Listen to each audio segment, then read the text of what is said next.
Coach, if you could just start with an opening statement. Yeah.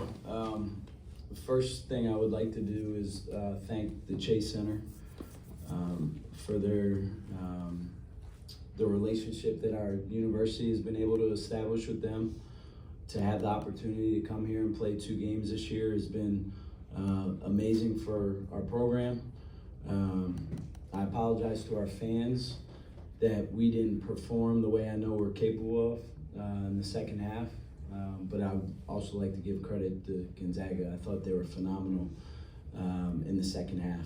We talked about that at halftime, tried to put into our players' heads that they have a tendency to really come out of the gate strong in the second half, and they sure did that. And they staggered us. We didn't respond the way that we need to in that moment, and credit to them. They got away from us. I thought we played well enough in the first half to be right there. Truthfully, I thought we probably should have been up at half and gave away some opportunities and maybe get some separation. But they're a heck of a team. They've gotten a lot better as the year's gone along, and that's credit to Coach Few and his group.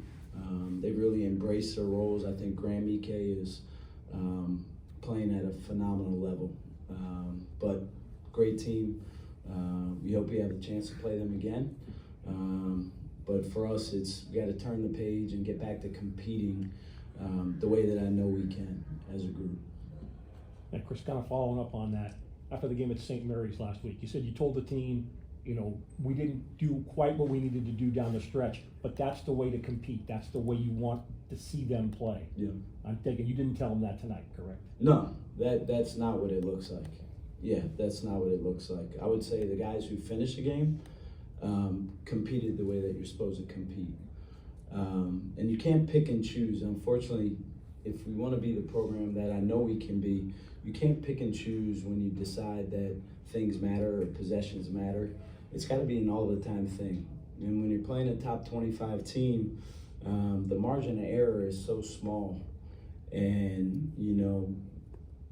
credit to them. We just did not step on the floor the way you need to start a second half. And, we did not respond when that adversity hit. So we'll own it. I love our team. I love what we can be. We need to respond and play the right way on Saturday at a very good Santa Clara team. To start, what was the issue offensively for you guys to start the second half? Where were you guys lacking? Yeah, I thought we missed a couple good looks, and unfortunately, I probably thought we shot too many threes in that stretch. When things are not going well, you need to figure out a way to get downhill and get something at the rim or get to the free throw line to get yourselves going. And we didn't do that in that stretch. I probably should have pumped the brakes a little bit offensively and just slowed the game down and tried to call a few more things. But I have trust in our guys too. They've been operating and playing at a pretty high level offensively over the course of the last 5 or 6 games.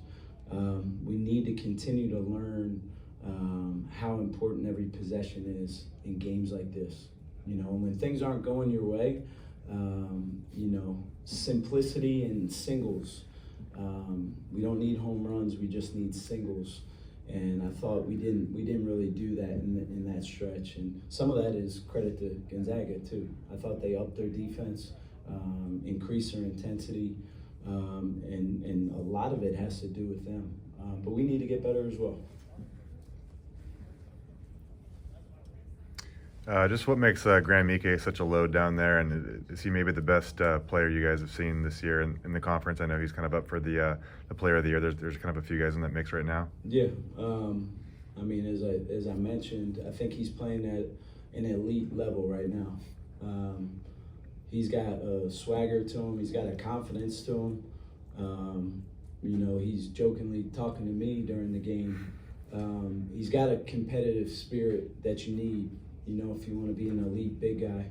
And he's been doing this his whole career, and I think he's finally probably a little bit more healthy. He knows the system probably a little bit better than he did at the start of the year, but credit to Gonzaga's team. They've evolved, as the season's gone on.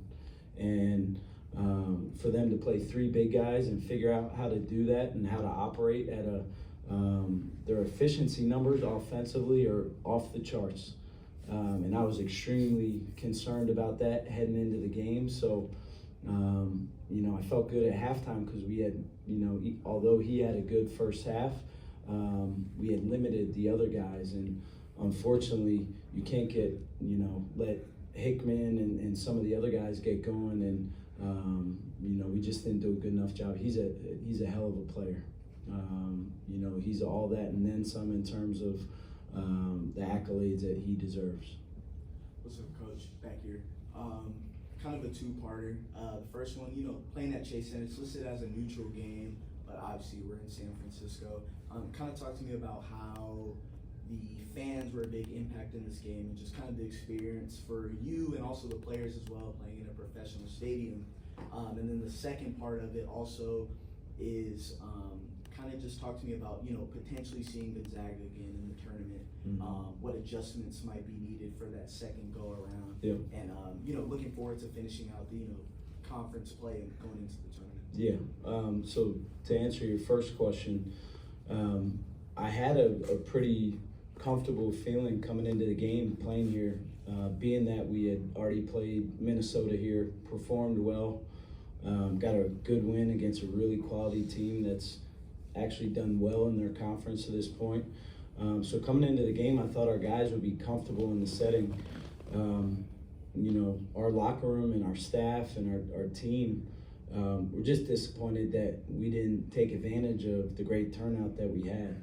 I thank all our fans, our alumni, our students, the Gonzaga fans that came out. I thought that had a really cool college basketball feel to it. And I hope it's something that we can continue to build on going forward. I'm appreciative of our relationship with the Chase Center and them opening their doors to us. But that had a really big time feel to it. And it was fun to be a part of that. Didn't like the result. The first half was fun to be a part of it. What it means for us going forward, we'd love to get another crack at Gonzaga. There's a lot of basketball that needs to be played before that. And we're really focused on our team, and we need to get better. We need to get back on track. Obviously, we'll have a game before we have the potential to play them again, and we don't take anybody for granted. So we got to handle Saturday, and then we'll see who we play and let the dust settle, and hopefully we have another crack at Gonzaga. Appreciate it, Coach. Hey, Coach. Just wondering, what's your main message to the team moving forward after a night like tonight, going into the tournament? Just what's your message to them to keep them positive and keep them motivated? Yeah, we got to respond. We always talk about what our response is going to be, and unfortunately, if you coach or play long enough, you're going to have a night or two where you have that empty feeling in your stomach, and you have that disappointment.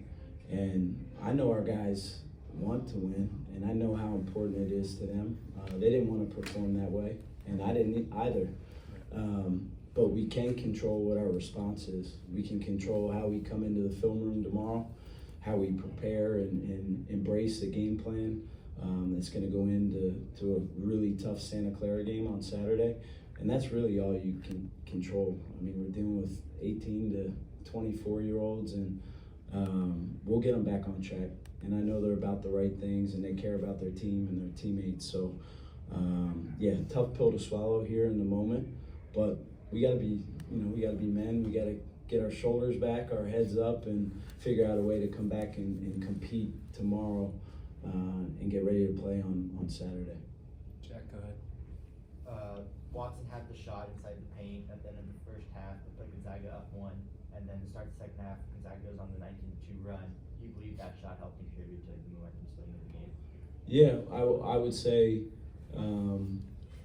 prior to him making that shot to end the half, we got an offensive rebound and had a chance to maybe finish the half a little bit better. We had a turnover, and it was kind of a casual turnover. And in games like this, as I said, every possession is so important. And I really thought that was kind of a momentum swing. if we could have gotten a basket there and went up 3 or went up 4, they have last possession of the half. You're guaranteed to go into halftime with the lead. And they finished the half the right way and they started the half the right way. And sometimes those two go together. And that's credit to them. We talk about that all the time. How you finish halves and how you start halves have a really big bearing on games. And they did that tonight, and we didn't do a good enough job in that area. Coach, you mentioned how every possession matters, but you guys forced 17 turnovers from Gonzaga, winning the turnover battle. So what do you think the loss ultimately comes down to? I mean, the 52 points in the paint is staggering number. The free throw margin, staggering number. You know, it's hard to win when a team shoots 72% or whatever they shot in the second half. So yeah, it was good to flip them over. But truthfully, when the game got away from us a little bit, you know, we pressed on every basket and tried to just scramble the game, and that's really not how we're going to optimize our team. We were trying to just get back in the game somehow, some way. Got some turnovers in that stretch, but you know, we'll hopefully be able to. Our turnover margin has been good to this point. You know, we have been flipping teams over, but outside of flipping them over, they pretty much beat us in every category.